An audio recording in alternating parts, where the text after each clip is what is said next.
C'est le dernier épisode. Hi guys, bienvenue dans ce dernier épisode de cette première saison de Times New Romance. Aujourd'hui, on s'attaque à un sujet assez vaste.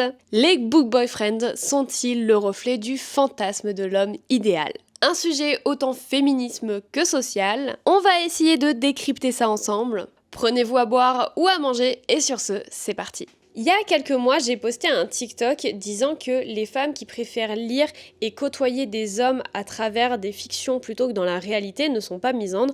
En réalité, elles sont juste normales et on en a juste marre des hommes et du système patriarcal qui tourne autour. En bref, j'ai dit que les book boyfriends étaient mieux que la plupart des hommes réels. C'est une opinion, vous avez le vôtre, mais laissez-moi vous expliquer ce qui s'est passé à la suite de ce TikTok. Déjà, il y a eu une énorme vague de personnes qui ont approuvé, particulièrement les femmes, disant que effectivement j'avais très bien cerné le propos. C'est pas parce qu'on préfère lire des hommes que de les côtoyer en vrai qu'on est misandre. Puisque la misandrie, c'est un mouvement que on voudrait associé à la misogynie dans le sens où c'est inversé. C'est-à-dire que la misandrie, ce serait le rejet total des hommes de la sphère sociale et de la vie des femmes. Là encore, c'est un sujet à débattre puisque la misogynie blesse, tue des femmes et globalement asservit des femmes sous le contrôle des hommes, tandis que la misandrie est une réaction logique à la peur que procurent les hommes chez les femmes. Bref, c'est un autre sujet. Mais globalement, du coup, j'ai eu deux types de réactions. La réaction des femmes qui était de dire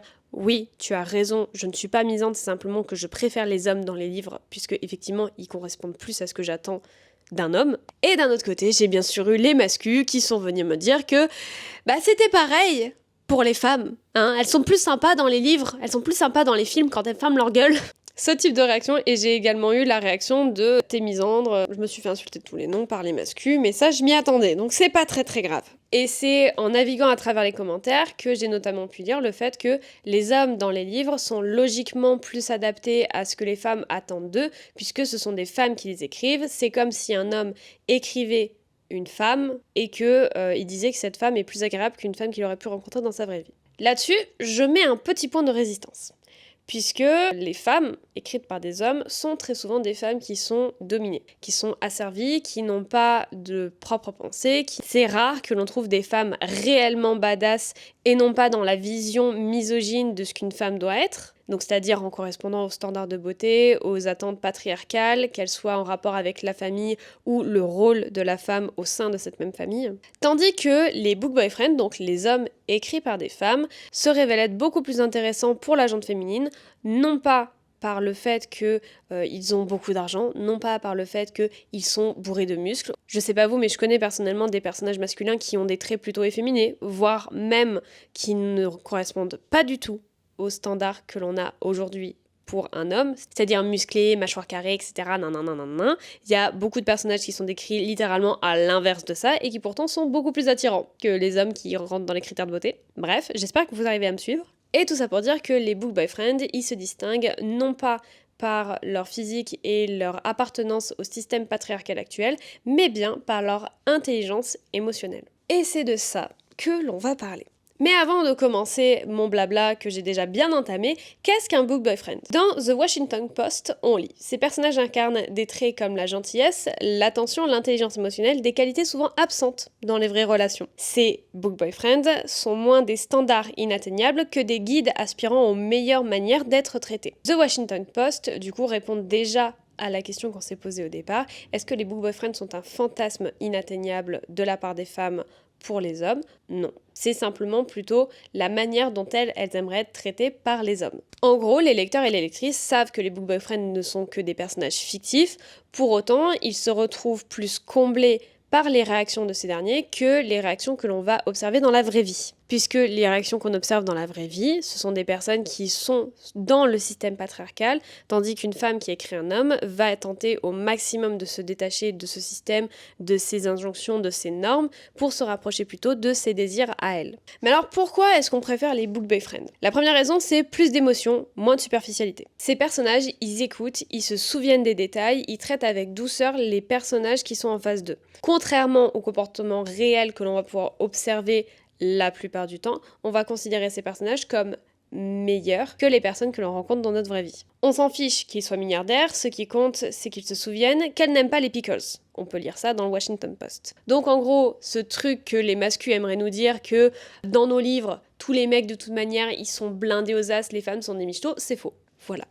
Argument suivant, s'il vous plaît. Donc en gros, les femmes qui écrivent des hommes plus tendres, plus doux, plus attentionnés, plus à l'écoute, elles ont un seul objectif, c'est pas de rompre avec la réalité et de dire il y a les hommes dans la vraie vie, il y a les hommes fictifs, mais c'est plutôt de dire voilà ce que les femmes voudraient pour elles-mêmes. Voilà ce à quoi on aspire en tant que femme. Une personne qui nous écoute, qui nous traite avec respect, etc., etc.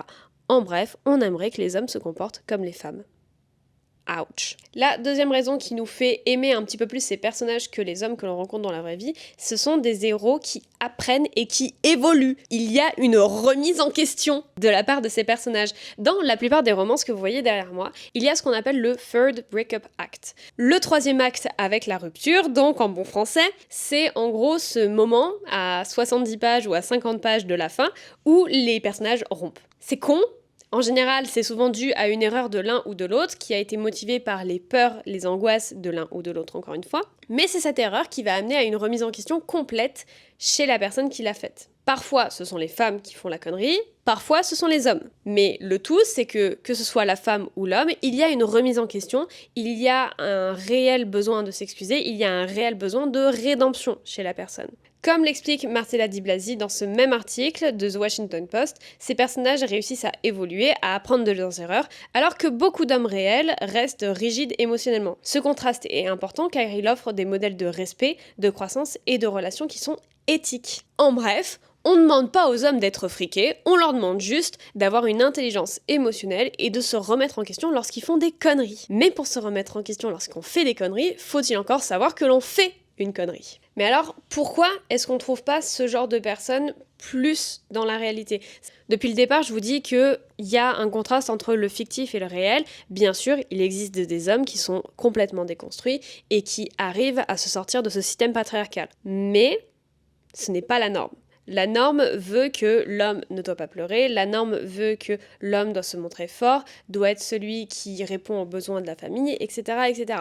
Même si c'est quelque chose que l'on déconstruit au fil des années, ce n'est pas encore quelque chose qui est acquis par la société. En bref, les romances, elles mettent les hommes dans des situations où ils ont besoin d'avoir une intelligence émotionnelle, où ils ont besoin de se remettre en question, et ce genre de livre revalorise ces compétences chez ces hommes. Puisque dans la société d'aujourd'hui, on le valorise carrément moins. Certains auteurs de romances comme Bolu Babalola écrivent des personnages charmants et vulnérables pour montrer que c'est réaliste et souhaitable. On peut avoir du désir pour quelqu'un qui est fragile. On peut avoir du désir pour quelqu'un qui admet qu'il se trompe. Ce n'est pas grave, c'est même plutôt encourageant. Un autre point que je voulais aborder dans ce podcast, les femmes écrivent mieux les hommes que les hommes écrivent les femmes. Et oui, on en a parlé tout à l'heure, mais en gros, le fantasme donc des femmes du héros sensible est né notamment pour contrer le male gaze et les objets romantiques féminins souvent écrits par les auteurs masculins. Là-dessus, on a un article dans The New Yorker qui montre comment les autrices, comme Emily Winson avec l'Odyssée, offrent des femmes plus profondes, tandis que les personnages écrits par des hommes restent trop souvent objectifiés. Et c'est là où l'argument que j'ai pu retrouver sous mon TikTok de « les femmes écrites dans les livres sont aussi beaucoup plus agréables » n'est pas vrai. Elles sont simplement beaucoup plus fictives.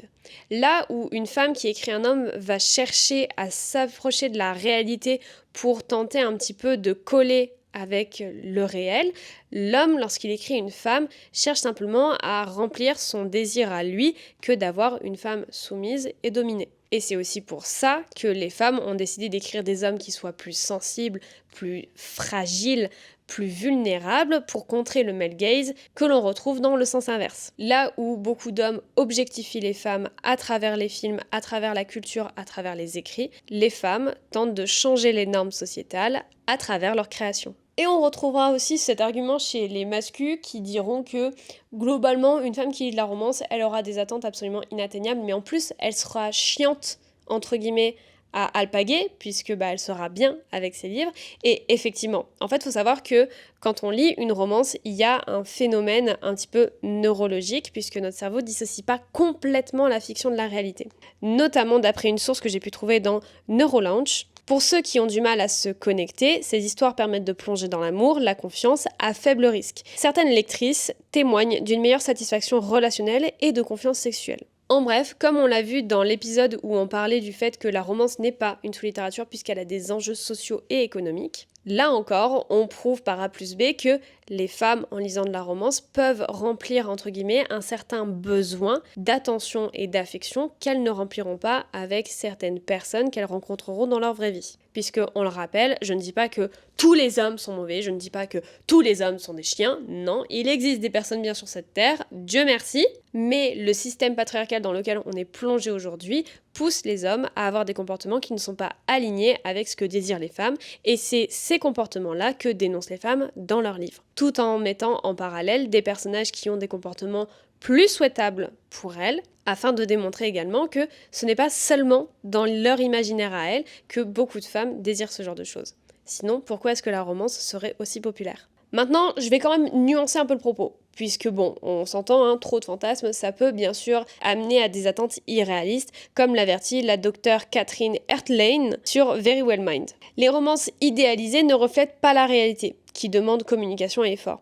Lire du smut, donc des scènes explicites, booste la confiance sexuelle, mais peut créer des attentes irréalistes. En bref, le fantasme doit quand même rester une source d'inspiration et on doit quand même être consciente et conscient en tant que lecteur et lectrice que la romance que l'on écrit n'est pas la réalité et ne sera sans doute jamais la réalité dans le monde dans lequel on vit. Encore une fois, pour moi, la romance, elle a un enjeu très social dans le sens où elle dénonce vraiment le type de personnes qui évoluent de par le système actuel. Et la romance, donc, montre le genre de personnes que l'on voudrait voir évoluer à la place. Pour conclure ce petit épisode de fin, pourquoi ce phénomène nous parle ? Pourquoi est-ce que les book boyfriends, on les sent plus proches de nous que d'autres personnes ? Il ne s'agit pas d'un réel rejet des hommes, mais d'une critique sociale.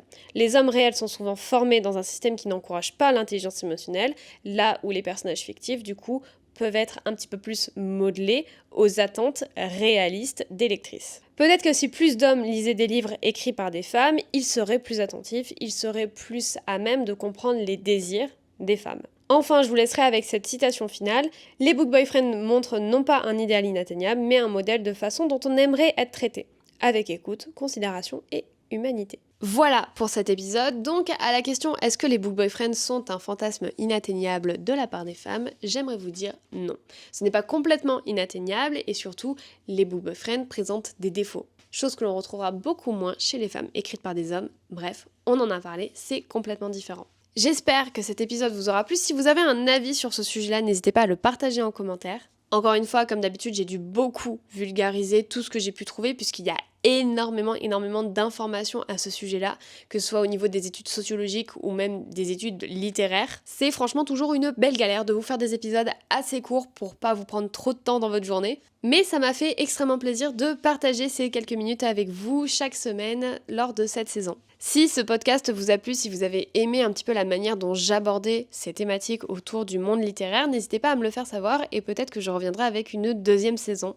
Il y a encore beaucoup de sujets à traiter et s'il y en a qui vous font envie, n'hésitez pas à me les dire également. En tout cas, j'espère que cet épisode et que plus globalement ce podcast vous aura plu. Si vous avez loupé des épisodes, n'hésitez pas à aller les écouter puisque je trouve qu'on a fait une belle saison quand même au global. Malheureusement, on ne se retrouvera donc pas la semaine prochaine pour un nouvel épisode, mais en attendant, vous pouvez me suivre sur Instagram, TikTok, YouTube et un petit peu partout pour continuer à suivre mon contenu et mon évolution sur Internet. Il ne me reste plus qu'à vous souhaiter une bonne journée ou une bonne soirée, et sur ce, bye!